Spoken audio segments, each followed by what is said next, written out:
బాగా గమనించండి. ఒకరోజు నేను నా మిత్రులతో హైవే మీద కారులో ప్రయాణిస్తుండగా ఆకాశంలోని ఏదో కనిపిస్తుందని నా వెనకాతల కూర్చున్న మిత్రుడు ఒకరు చెప్పారు. మేము కూడా దాన్ని జాగ్రత్తగా పరిశీలించాం. కానీ అందులోని బాగా సైంటిఫికల్ గా తెలివితేటలు ఉన్నటువంటి ఫ్రెండ్ ఒక వ్యక్తి ఇంకా దగ్గరగా దాన్ని పరిశీలించి అది ఏంటో కనుక్కుందాం అనే కుతూహలంతో చాలా పుస్తకాలని రెఫర్ చేయడం మొదలు పెట్టాడు. ఎందుకంటే ఆయన బ్యాగ్ లో ఎప్పుడు 2-3 పుస్తకాలు ఉంటాయి. తర్వాత ఆ పుస్తకంలో దొరకలేదు. గూగుల్లో వెతికాడు, అయినా దొరకలేదు. అంటే ముందు రోజు ఆకాశం నుంచి ఏమైనా పడిందా అని.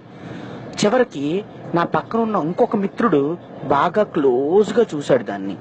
చూసినప్పుడు మాకు తెలిసింది ఏమిటంటే అది కారు మీద ఎదురుగా ఉన్న అద్దం పైన కాకిరెట్ట అని.